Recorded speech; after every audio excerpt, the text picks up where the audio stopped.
How did a Prussian general become the architect of Germany's most audacious military victories, while simultaneously plotting against the very dictator he served, and yet survived to tell the tale? This is not merely the story of a military genius, but a profound exploration of the moral complexities that emerge when duty, honor, and conscience collide in the service of a regime that betrays every principle a soldier claims to uphold. Erich von Manstein was more than a field marshal. He was a tactical virtuoso trapped between the demands of military brilliance and the horror of serving evil, a man whose strategic genius could not save him from the moral stain of the regime he helped sustain. Tentar novamente. The individual historically recognized as Erich von Manstein was born on November 24, 1887, in the German capital. His complete name was Fritz Erich Georg Eduard von Manstein, a designation that clearly evidenced his noble origins. His progenitor was Eduard von Lewinsky, a high-ranking officer of the Prussian armed forces and a member of that territory's aristocracy. The Prussian state represented the most extensive among the dozens of Germanic states in the early 19th century. In 1871, under the highly capable political leadership of Otto von Bismarck, Prussia succeeded in consolidating the various German states into a new Germanic empire, dominated by Prussia itself. Thus, von Manstein came into the world in a family positioned in the upper spheres of both the nobility and the military establishment, not only of Prussia, but of the newly formed German Empire. Erich's mother was Helene von Sperling. Being the 10th male child of his parents, and considering that Helene's younger sister, Hedwig, could not conceive children with her spouse Georg von Manstein, the couple permitted them to adopt Erich. Consequently, although Erich's biological parents were Edward and Helene von Lewinsky, his adoptive parents became Georg and Hedwig von Manstein, and it was this surname that he would carry throughout his entire existence. However, both the von Lewinsky relatives and his adoptive von Manstein family were deeply connected to the Prussian armed forces. In total, approximately 24 members of his immediate or close family were part of the Prussian army, and as descendants of the Prussian aristocracy, a significant number of them also occupied positions in the officer corps. Therefore, there was little uncertainty regarding the professional trajectory that young Erich would be encouraged to pursue. Erich grew up surrounded by military icons, although the new German state was largely at peace in the 1890s when he was growing up. It had not always been so. Back in the 1860s and early 1870s, when Prussia was still one of many German states, it had engaged in a series of wars with Denmark, Austria, and then France. In the course of these, it had succeeded not just in acquiring new territories from these three countries in regions like Schleswig-Holstein in the north and Alsace and Lorraine in the west, but it had also brought the 30 or so other German states, such as Bavaria, into a pan-German alliance. Eventually, following a speedy victory in the Franco-Prussian War, which Prussia initiated in 1870, a new German empire was declared in 1871. This united the German states into one country, but it was dominated from its inception by Prussia, which had already controlled vast parts of northern and eastern Germany, as well as parts of what is now northwestern Poland. As such, even as a new German state came into existence, its military was dominated by Prussian military families such as the von Mansteins. This would remain the case well into the 20th century and would shape the course of Erich's life. In line with his family's background, young Erich was sent to the Lyceum, a pre-military training school in Strasbourg in 1894 when he was just 7 years of age. The German state had established a major military presence here in the foremost city of the region of Alsace and Lorraine, which it had conquered from France 20 years earlier. This was a provocative act, one which was indicative of the rising tensions across Europe over the emergence of Germany as the foremost political, military, and economic power on the continent, one which now rivaled Britain as a European power. In Strasbourg, von Manstein began some early elements of his training to become a military officer one day. Then in 1899, he advanced to a cadet school, where he was widely interpreted as being an above-average student during his teenage years. In the mid-1900s, he began advanced training at various locations, eventually within the Prussian War Academy in Berlin. This would last years through to the early 1910s, and as it was occurring, Europe was increasingly dividing into two armed military alliances, one headed by Germany and including the massive Austro-Hungarian Empire, the other consisting essentially of Britain, France, and Russia. Tensions between these two armed camps would soon escalate in ways that would shape von Manstein's life and the history of the 20th century. In the summer of 1914, the growing tensions between Europe's major powers finally spilled over into direct conflict, following a regional crisis in the Balkans involving the assassination of the heir to the throne of the Austro-Hungarian Empire, Archduke Franz Ferdinand. In early August, Austria-Hungary and Germany declared war on Britain, France, and Russia, one after another. The German military plan was to launch an assault into northern France through Belgium, with the goal of seizing Paris quickly and knocking France out of the war, as had been done at the time of the Franco-Prussian War nearly a half a century earlier. To this end, von Manstein was quickly involved on the Western Front, notably the significant capture of the town of Namur and the surrounding fortifications in the first weeks of the conflict. However, he was quickly transferred thereafter to the Eastern Front in Poland, where the Germans were beginning their plans to confront the Russians. The war would soon stagnate into a stalemate on both fronts, with extensive trench warfare in northeastern France in particular. What is significant about von Manstein's transfer between the two arenas is that in 1914 and 1915, he gained experience of Germany waging war in both Western and Eastern Europe, something which provided him with a basis for devising strategies in both theaters many years later. Von Manstein was shot and injured late in 1914 and spent 6 months back in Germany recuperating. However, thereafter, he was redeployed to both the Eastern Front against the Russians and in the Balkans, where a complex war was being fought, with both alliances having acquired allies amongst countries such as Greece, Romania, and Bulgaria. Then in 1916, he was sent back to France to play the role of a junior officer in the planning of offensive operations around the town of Verdun, in what would become one of the most significant engagements of the entire war on the Western Front. Thereafter, he was returned to the Eastern Front and then to the Western Front again in 1918. All of this was vital training for the young von Manstein, who would not see a major war again until 1939. As a result, like many of the German officer class of the Second World War, his experiences of combat and command were shaped as a much younger man during the First World War, but it was ultimately an experience of defeat. In 1917, the United States entered the war on the side of Britain and France, and with the increased resources available to the Atlantic Allies filtering into France, Germany found itself on the back foot militarily.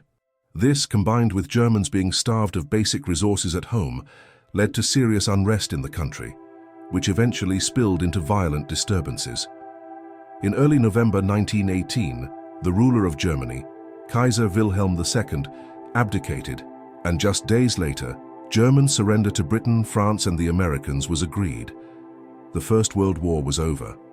The terms under which the war was brought to an end were highly unfavorable to Germany.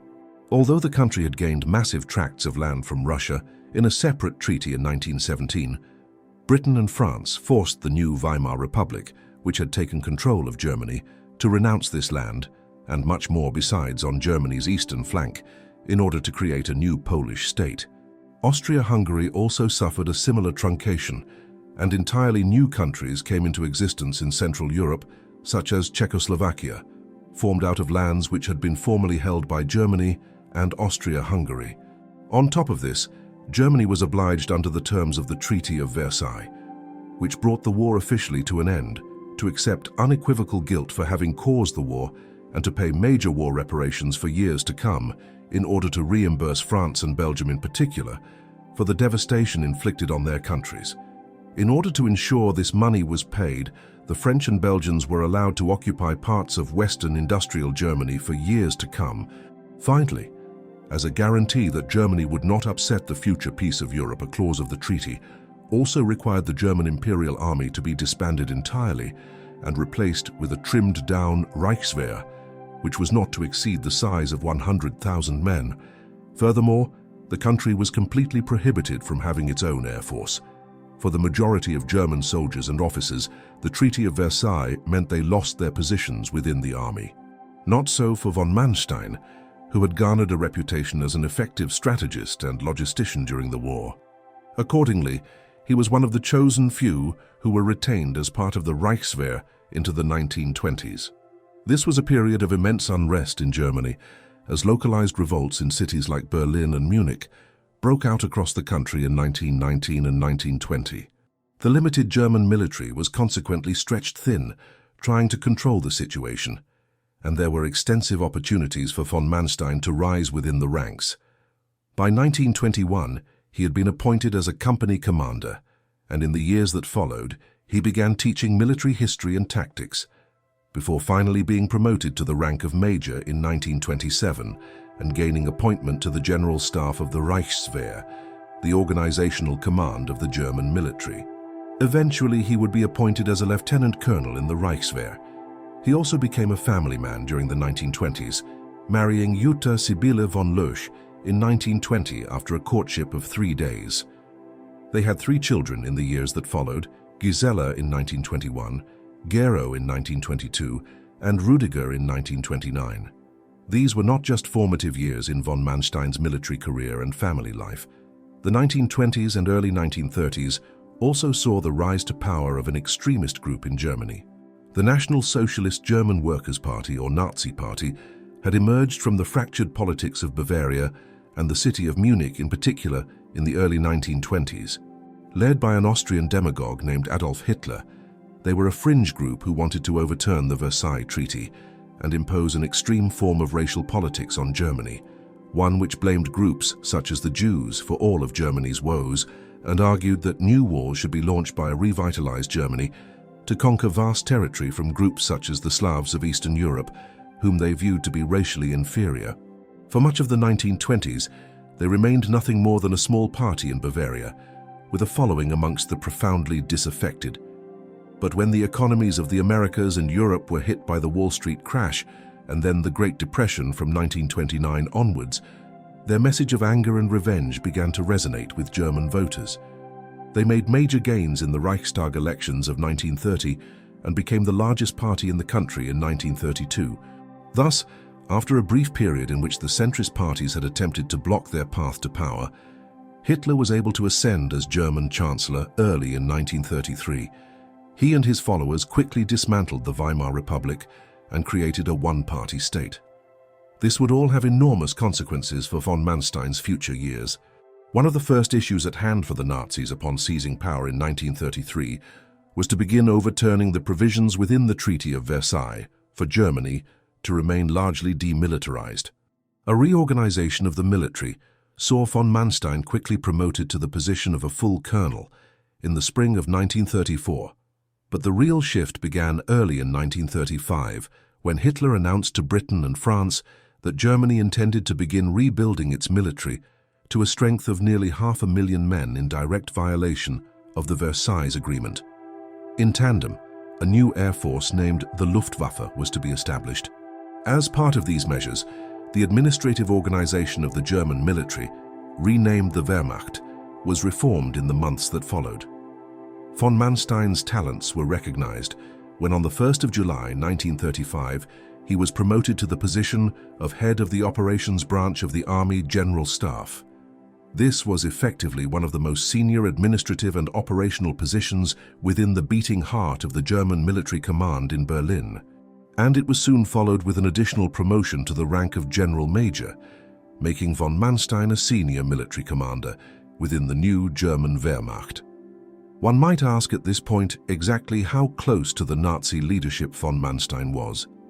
Was he an adherent of their political positions, or was he simply an army commander who fortuitously gained promotion as Hitler and the Nazis began rapidly expanding the German military in the 1930s? The answer is that there is extensive evidence to suggest that von Manstein's politics were very much in line with Nazi ideology. There is significant documentary evidence extant today which testifies to his belief that the twin forces of the Bolshevik communists of Soviet Russia and the Jews of Europe were joined in some imaginary plot to destroy the German people.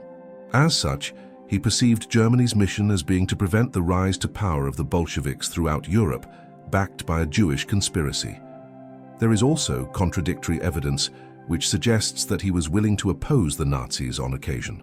For instance, in 1934 he was one of the few German military officers who opposed the introduction of the so-called Aryan paragraph, a stipulation which was introduced into military doctrine that individuals had to have Aryan blood, which was code for German blood, in order to serve.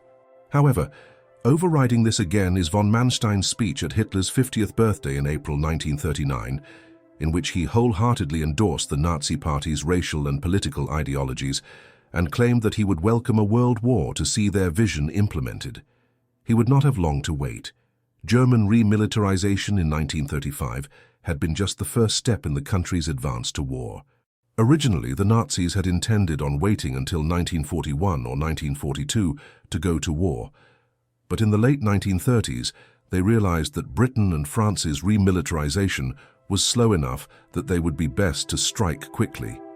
As a result, in 1938, Germany's foreign policy became more aggressive, annexing Austria into a Greater Germany in a quasi-military diplomatic coup in March of that year. Further land grabs on Czechoslovakia occurred in the autumn, but this simply prefigured the wholesale annexation of the country in the spring, as well as the seizure of some territory in the Baltic States region at the same time.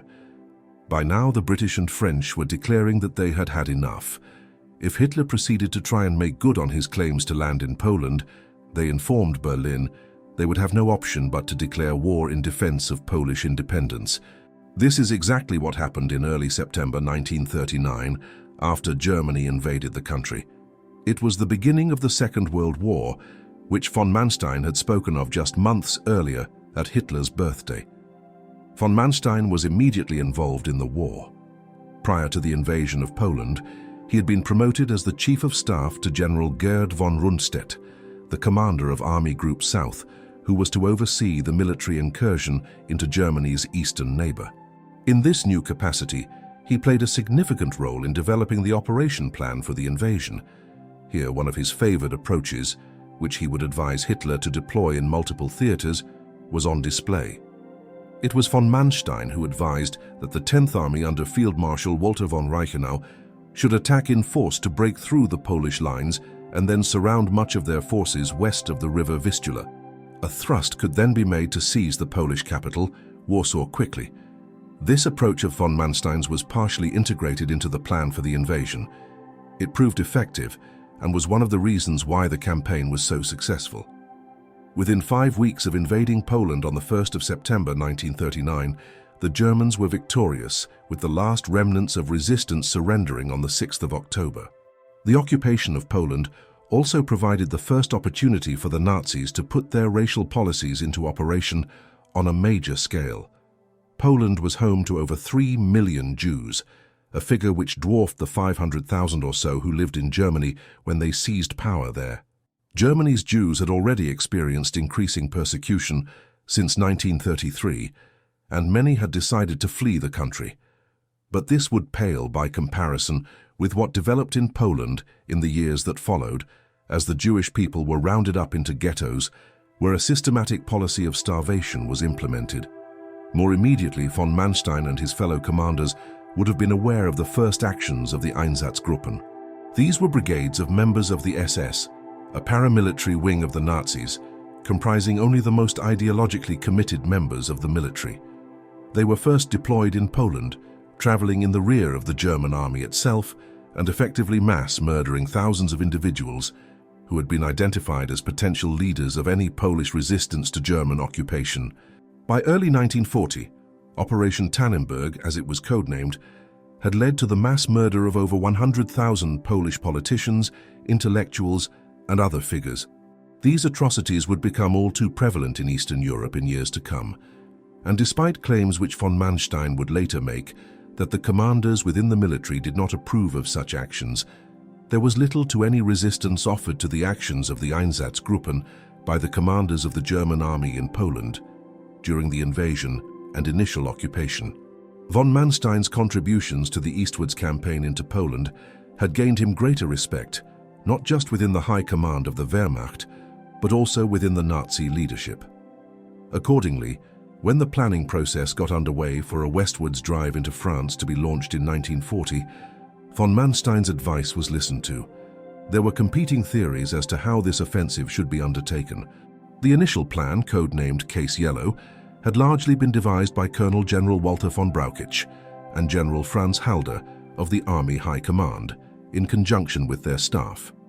This called for an approach similar to that which the Germans had attempted back in 1914, of skirting the main fortifications erected by the French in western France and instead invading through the Netherlands and Belgium.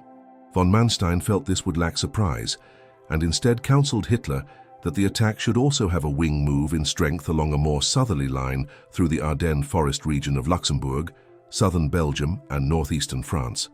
This would largely outflank the Maginot Line of defensive fortifications to the south, but would also allow the Germans to make a second pincer movement towards the coast, trapping the French and the British Expeditionary Force in between it and the more northerly force. Although many within the Army High Command were unconvinced of the merit of von Manstein's proposal, Hitler was won over by it and ordered the generals and their staff to incorporate elements of it into the wider plan for the invasion of France. This invasion ultimately came later than the Western Allies expected. After the quick conquest of Poland in the autumn of 1939, a period of unusual stability was seen as Germany prepared for its next move, and the British and French desperately tried to rearm and conscript hundreds of thousands of troops. When hostilities did resume in the spring of 1940, it was only for the purposes of a brief campaign in which Denmark and Norway were quickly occupied by the Nazis. Thus, it was not until the early summer of 1940 that the long-awaited invasion of France was initiated.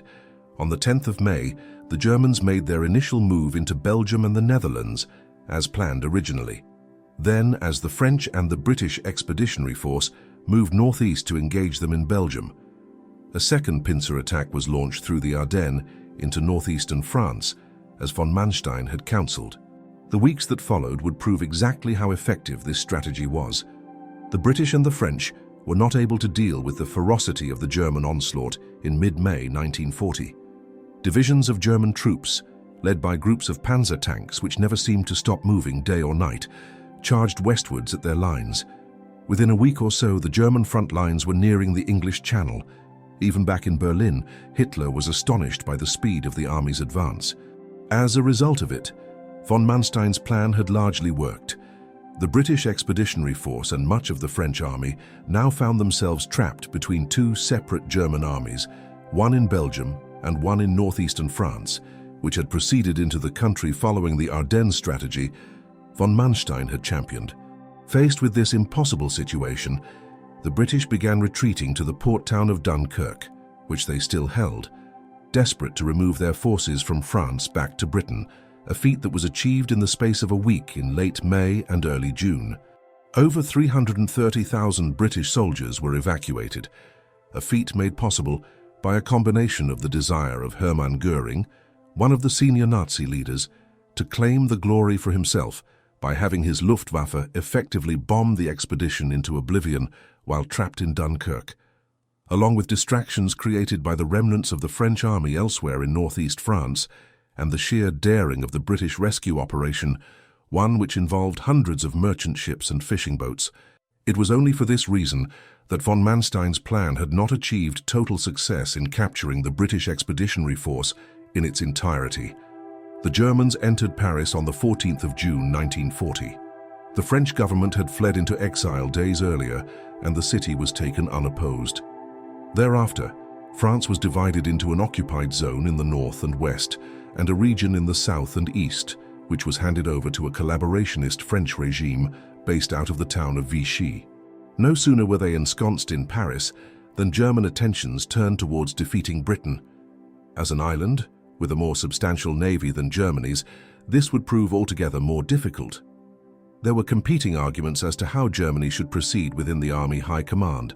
One faction believed an extended blockade of Britain by sea and air should be used to force the country into submission, but others favored a brief bombing campaign followed by an amphibious landing across the English Channel. This would knock Britain out of the war quickly and ensure that Germany did not have to worry about a threat in Western Europe before it turned eastwards again. Von Manstein was in favor of this latter strategy, but he, like all others who supported it, were overruled in October 1940, when Hitler ultimately took the decision to postpone the invasion of Britain and instead begin preparing for an invasion of the Soviet Union to the east.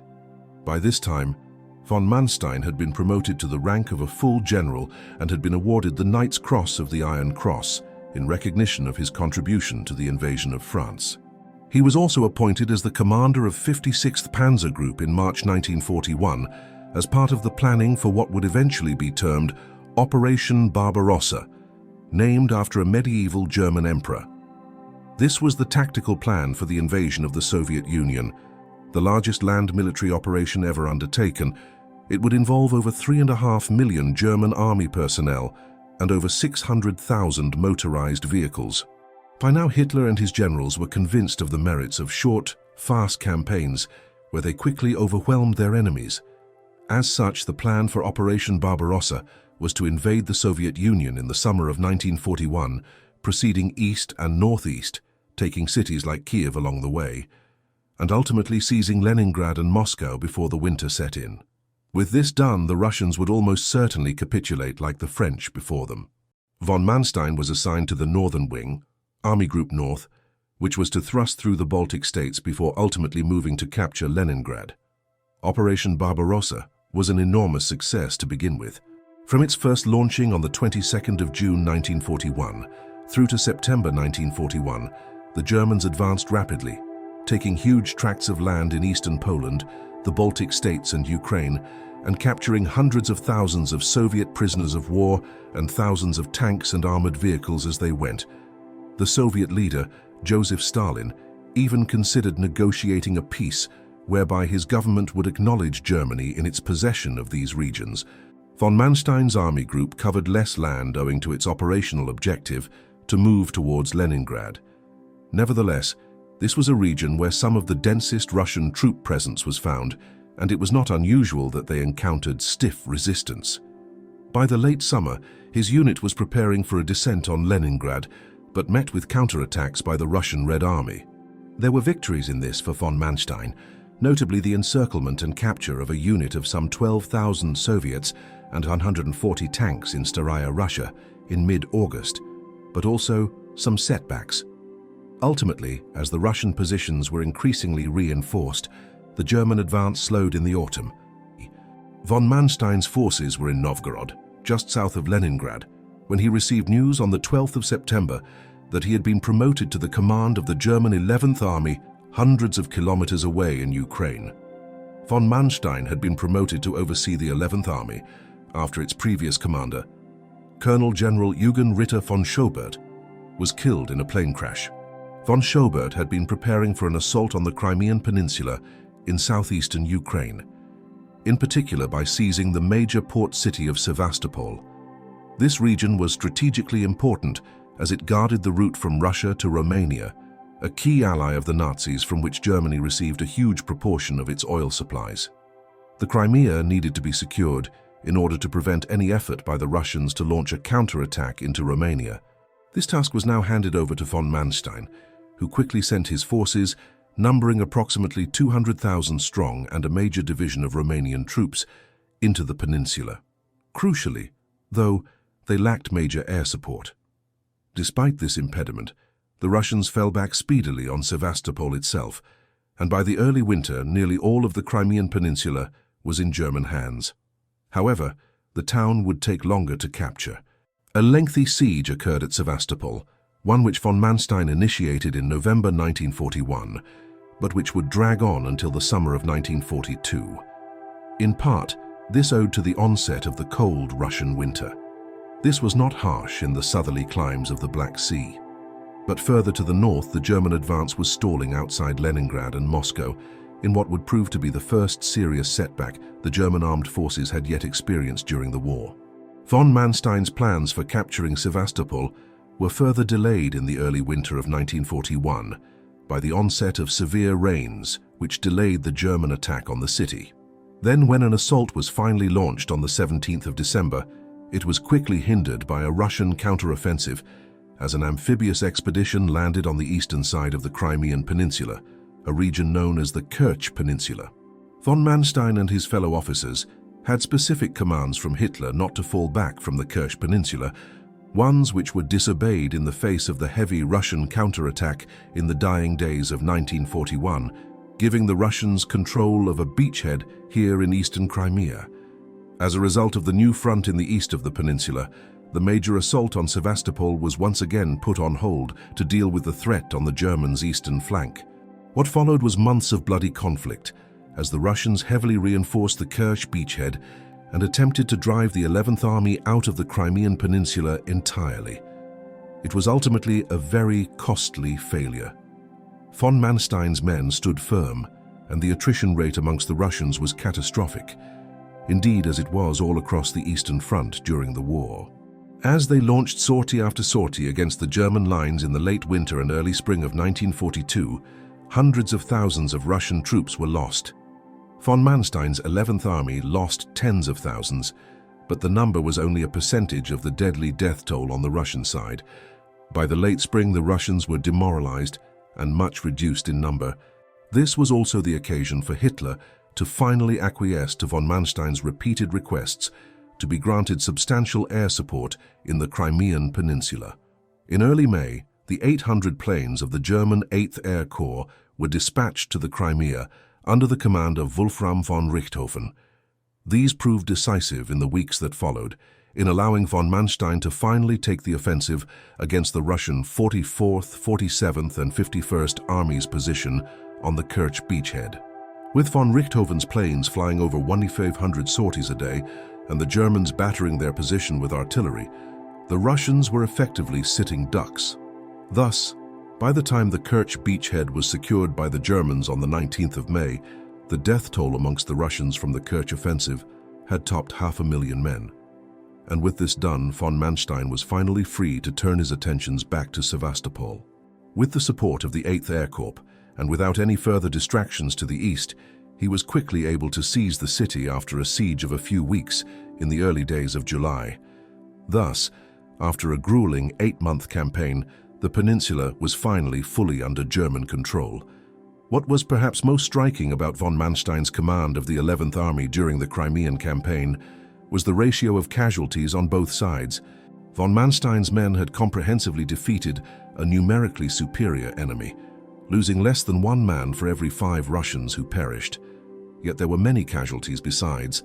The brutal Einsatzgruppen, whose sinister work von Manstein would have become aware of back in Poland in the autumn of 1939, were again brought into operation in the Crimean Peninsula, as they were all across Ukraine and Russia in 1941 and 1942 as the German army advanced. Unlike in Poland, von Manstein was actually in charge of operations here. Yet there is no evidence to suggest that he tried to obstruct these brigades of SS troops in their activities. Indeed, the Einsatzgruppen involved were supplied with vehicles, ammunition and other supplies directly by the 11th Army. There is no doubting that von Manstein knew exactly what they were doing, and that many of his own troops were guilty of atrocities as well during the Crimean campaign.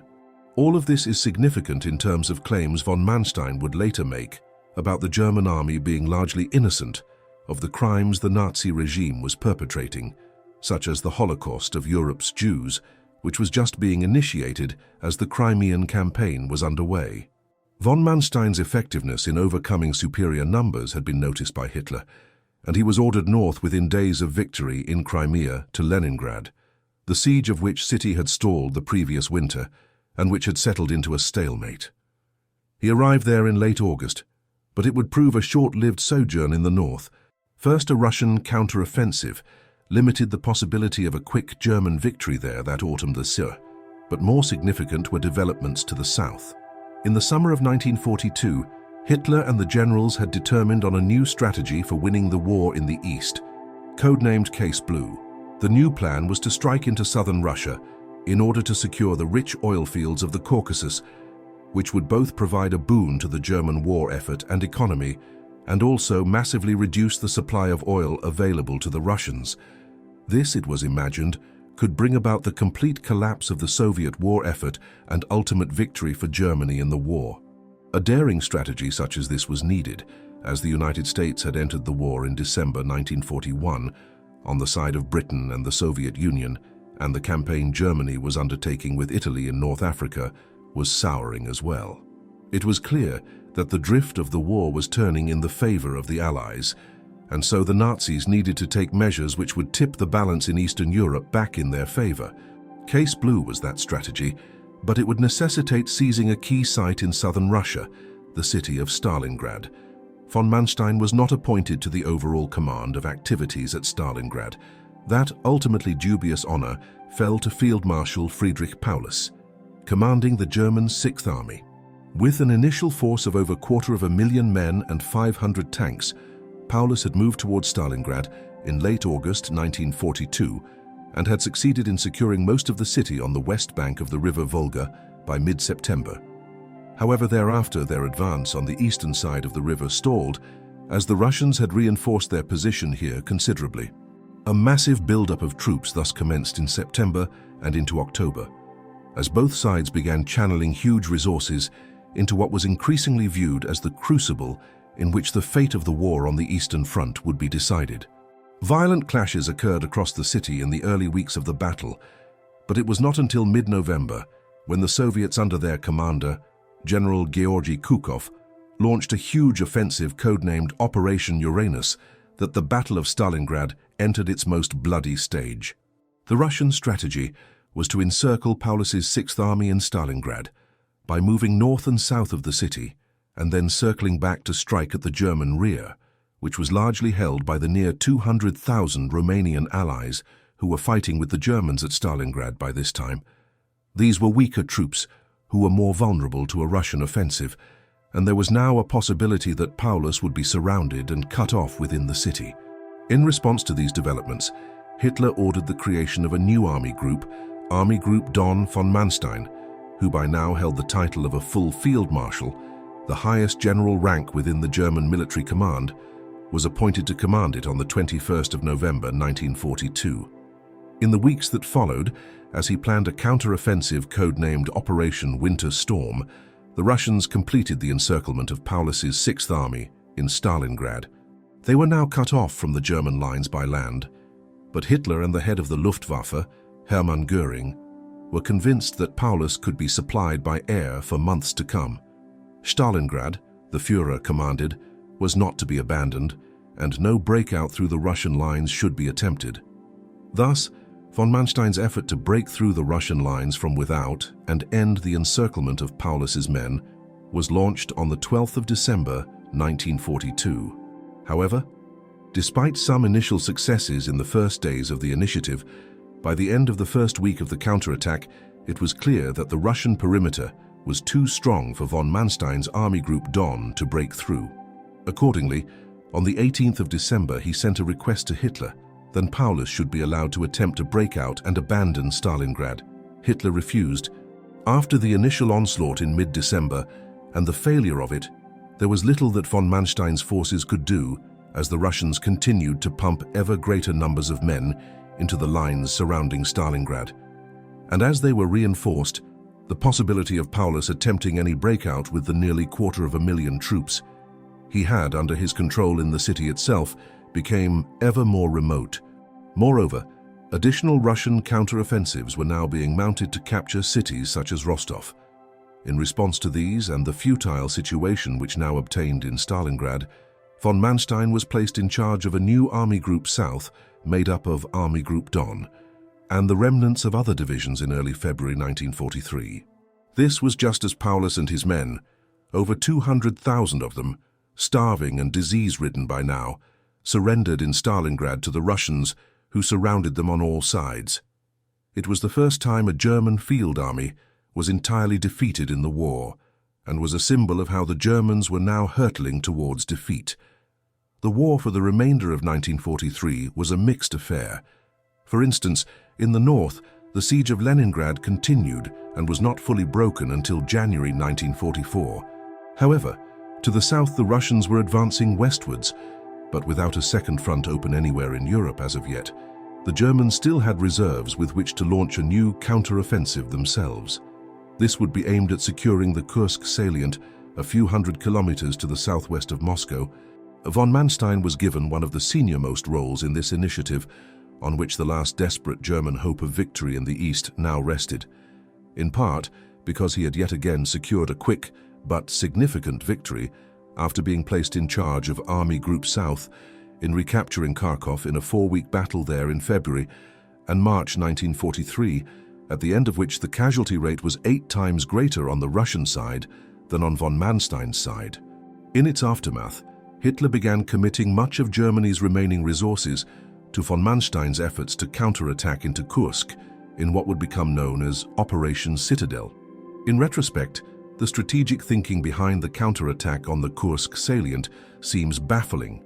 Hitler was informed by his generals that he would be much better off pulling back from Russia and engaging in a strategic defense of Poland and Ukraine, but he nevertheless went ahead with the strategy, hoping for some miracle breakthrough.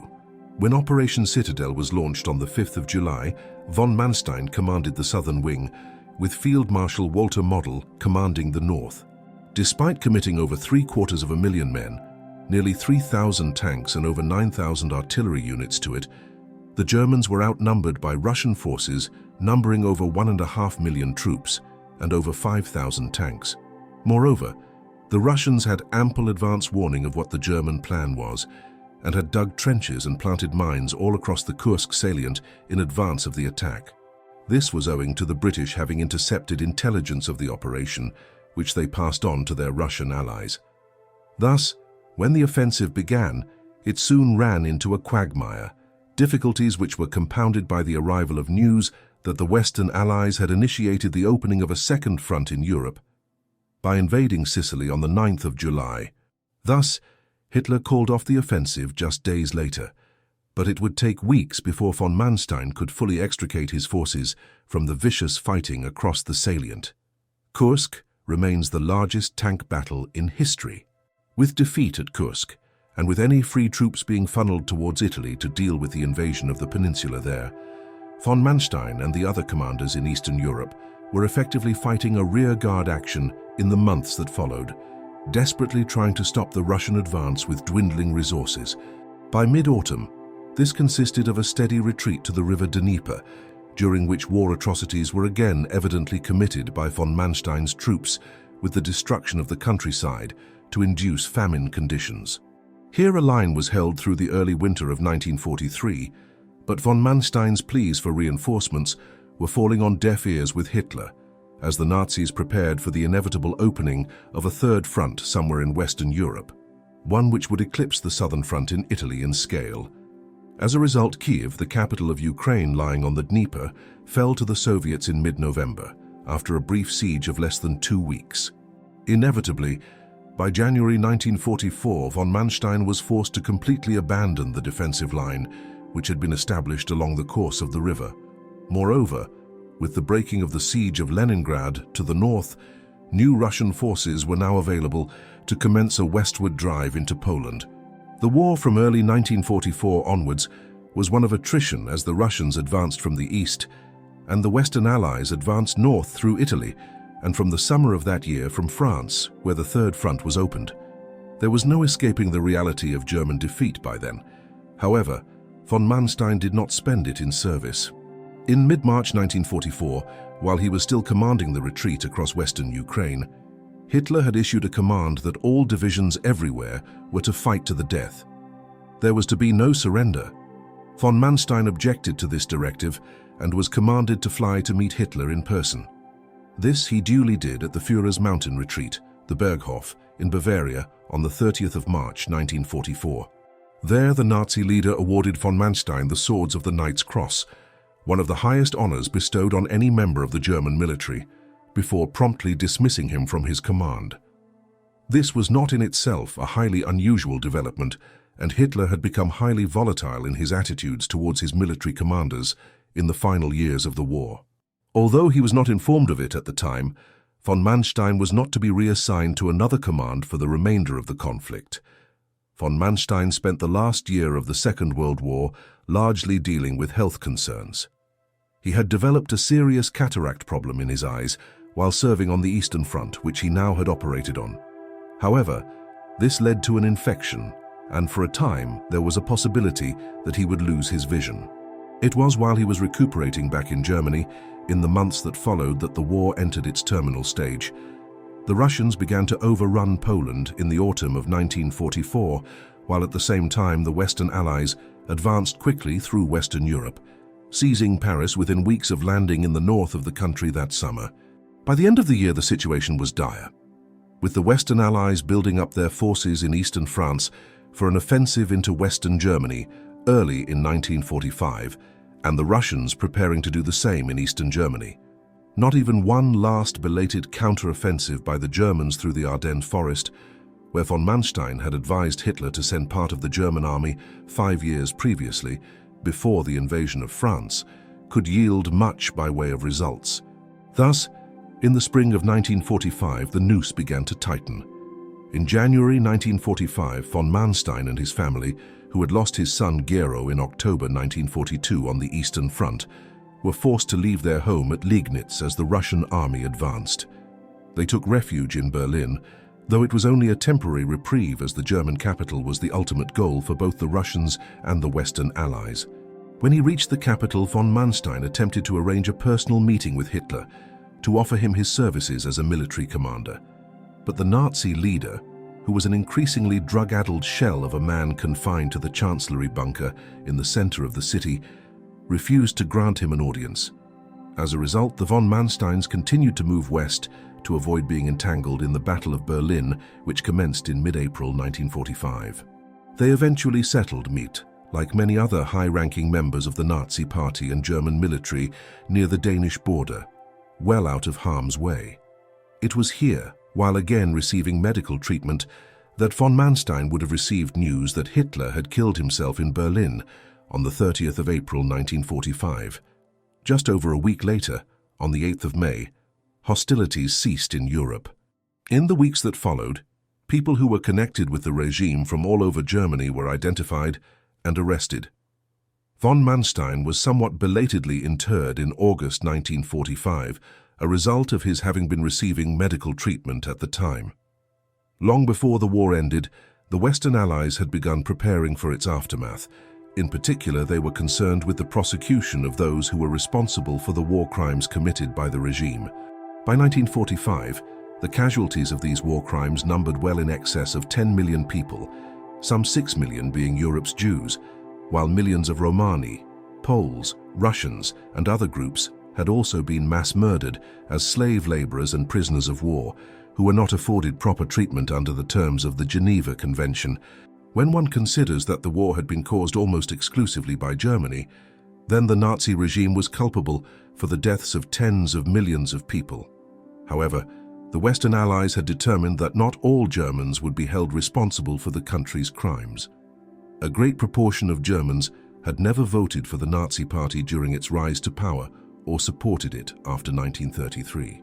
Moreover, the collective war guilt which had been imposed on Germany's population following the First World War had partly facilitated the rise of the Nazis. Consequently, by the time the war ended, it had been concluded that only those who were directly responsible for fomenting the war and committing crimes against humanity and war crimes would be prosecuted. This would include, as a matter of course, the surviving senior members of the Nazi regime and the Waffen-SS who had run the concentration camps and made up much of the Einsatzgruppen. Within weeks of the war, ending trials were being organized to be held at the city of Nuremberg, where the Nazis had held their vast annual rallies when in power. From the inception of the International Military Tribunal at Nuremberg, von Manstein, who was initially detained, but whom it was quickly determined would not stand trial, was committed to defending the reputation of himself and the wider German army. In time, he would become the foremost proponent of what has become known as the myth of the clean Wehrmacht. This holds that the leaders of the German military were either unaware of the crimes being committed by the Nazis and the SS in the concentration camps and elsewhere across Europe between 1939 and 1945, or were not in any position to prevent what was happening.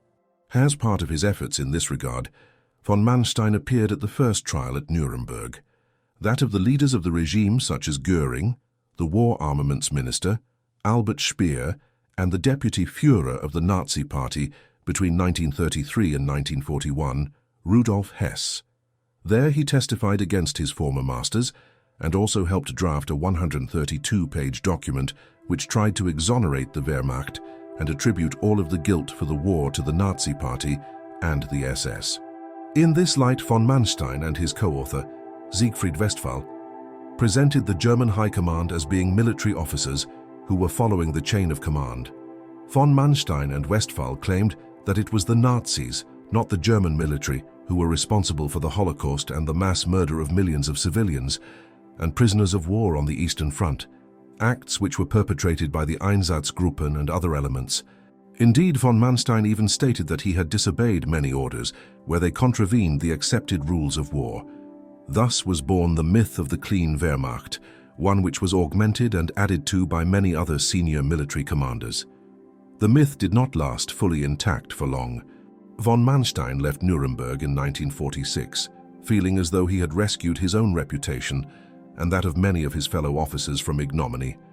But no sooner had the trials of the Nazi leadership and heads of the SS concluded than many people began reconsidering the role of the Wehrmacht in the horrors of the war. Archival evidence which clearly showed generals such as von Manstein receiving orders which contravened the accepted rules of war and then acting on them were uncovered, and the military's complicity in the murder of millions of people on the Eastern Front was revealed. It was, for instance, clear that von Manstein had been perfectly aware of the actions of the Einsatzgruppen in the regions where he was commanding on the Eastern Front throughout the war. Accordingly, in 1948, the British arrested von Manstein, having been pressured to do so by the Soviets. He was placed on trial along with several other senior commanders of the Wehrmacht in the autumn of 1949. There he faced nearly 20 different charges, all relating to his conduct as a commander on the Eastern Front, notably following the invasion of the Soviet Union in the summer of 1941. At this trial, it was clearly demonstrated using documentary evidence and the testimonies of those who had served with von Manstein between 1941 and 1944 that he had agreed in principle with the Nazi High Command in its desire to exterminate both the Jews and many groups of Eastern Europeans. Accordingly, after a trial which lasted several months, von Manstein was found guilty of 9 different crimes and sentenced to 18 years in prison. Despite the length of his sentence, von Manstein would only ever serve just over 3 years in prison. His term was first commuted to 12 years early in 1950, and then he was released early in May 1953. There were many reasons why his sentence was drastically reduced in this way. For one, his defense counsel during his trial, the British lawyer Reginald Thomas Paget, published a book in 1951 defending his now convicted client and his record. While there was a general policy in the early 1950s of releasing German war criminals early, as West Germany became a key Western ally in the intensifying Cold War between the US and its allies on one hand and the Soviet Union on the other. Thus, von Manstein was released after serving only a fraction of his sentence. Thereafter, he was quickly brought on as a military advisor to the West German government in its creation of a new army to stave off the threat from communist East Germany. In 1955, he also published a memoir in which he yet again attempted to exonerate himself and the Wehrmacht from the crimes of the Nazi regime. He did not die until the 9th of June 1973 from a stroke at the age of 85. When he did, he was buried with full military honors in West Germany. Erich von Manstein stands as one of the most intensely debated and controversial figures within the German military high command throughout the duration of the Second World War. His exceptional military capabilities and strategic acumen are undeniable and remain largely uncontested among military historians. These remarkable talents were identified at an early stage of his career, leading to his selection as one of the limited number of German military officers who were retained when the significantly reduced Reichswehr was established in the aftermath of the First World War's conclusion. He progressed steadily and systematically through the military hierarchy, and by the time the Second World War was ultimately initiated in 1939, he had positioned himself strategically to offer his expert counsel to the central military planning offices and high command. As a direct consequence of this influential position, von Manstein was able to profoundly shape and fundamentally alter the strategic approach employed in the invasion of France during the summer of 1940. His revolutionary proposal advocated for advancing through the challenging terrain of the Ardennes region, rather than pursuing the more conventional and predictable northerly route through Belgium that had been initially proposed. This audacious tactical innovation represented a complete departure from traditional military thinking.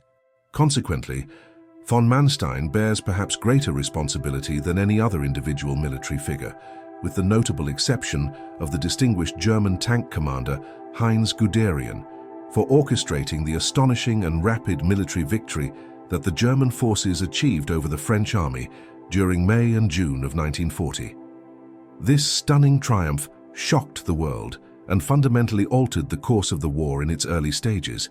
Following this remarkable success, von Manstein received promotions and subsequently served in numerous senior command capacities along the Eastern Front, where he demonstrated his tactical versatility across multiple theaters of operation.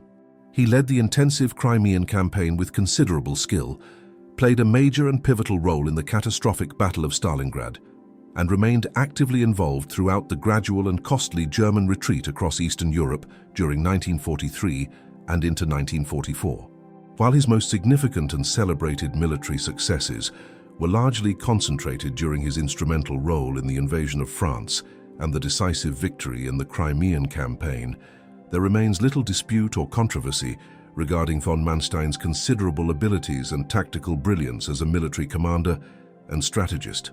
However, it is crucially important to note that it is not his undeniable ability as a military commander that has generated the most significant source of ongoing debate and controversy surrounding his historical legacy. Rather, von Manstein's career and reputation have been extensively and widely contested, primarily due to his absolutely central and instrumental role in the deliberate formation and perpetuation of the myth of the so-called clean Wehrmacht. Almost immediately upon the conclusion of hostilities in the summer of 1945, the general began actively and systematically cooperating with Allied authorities, producing extensive reports, testimonies, and written accounts which all strategically aimed to minimize and alleviate the collective guilt of the German military high command.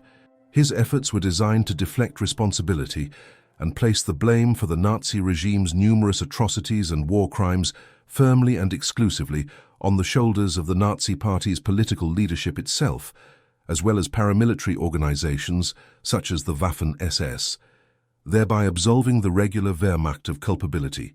Initially, von Manstein proved remarkably successful in this calculated campaign of historical revisionism, managing to escape prosecution and legal accountability himself for several years following the war's end. Even when he was finally brought to trial, convicted to and sentenced for his wartime actions, von Manstein ultimately served only a small fraction of his designated sentence before being released. He was subsequently and swiftly rehabilitated in post-war German society, resuming a position of respect and influence. Moreover, the pernicious myth of the clean Wehrmacht that he helped construct remains a powerful and influential narrative in assessing and interpreting the actions of the German military during the war, persisting in various forms down to the present day. It is certainly possible and perhaps even accurate to acknowledge that certain aspects of this narrative may legitimately apply to some specific German commanders, several of whom courageously resigned their positions, actively resisted Nazi directives, or did their utmost to obstruct and sabotage Nazi policy implementations in Eastern Europe and other occupied territories. However, such exculpatory circumstances are decidedly and emphatically not the case with von Manstein himself. His documented views and recorded statements were, broadly speaking and fundamentally, in close alignment with those espoused by the Nazi ideology. He demonstrated rabid anti-Semitic sentiments and consistently perceived the diverse peoples of Eastern Europe through the distorted lens of supposed German racial superiority and the Nazi concept of Lebensraum. Given this ideological alignment, it should hardly come as a surprise to discover that von Manstein was directly responsible for ordering, facilitating, and committing widespread atrocities and war crimes himself across the occupied territories of Poland, Ukraine, and Russia between 1939 and 1944. His military commands were consistently implicated in massacres of civilians, the systematic starvation of prisoners of war, and active cooperation with SS Einsatzgruppen death squads. Thus, despite all of von Manstein's calculated and persistent attempts to exonerate himself and his fellow generals through post-war testimony and memoir writing, the historical evidence clearly demonstrates that he was equally and unquestionably complicit in the horrific crimes perpetrated by the Third Reich, bearing responsibility comparable to many of the Nazi political leaders who were prosecuted at Nuremberg. What is your assessment of Erich von Manstein and his complex, controversial legacy? Do you find his claims regarding the supposedly clean Wehrmacht, the assertion that the regular German army bore no responsibility for the worst crimes and atrocities of the Nazi regime, to be in any way plausible or credible? Or do you believe he was fundamentally and equally culpable in the conquest and subjugation of vast portions of Europe, territories upon which the Nazis and SS subsequently unleashed their systematic genocidal policies and implemented the final solution? We genuinely value your perspective and would greatly appreciate hearing your thoughts on this contentious historical debate. Please share your views, analysis, and opinions in the comment section below. In the meantime, we extend our sincere gratitude and appreciation for watching this presentation and engaging with this important historical subject matter. Thank you very much for your time and attention.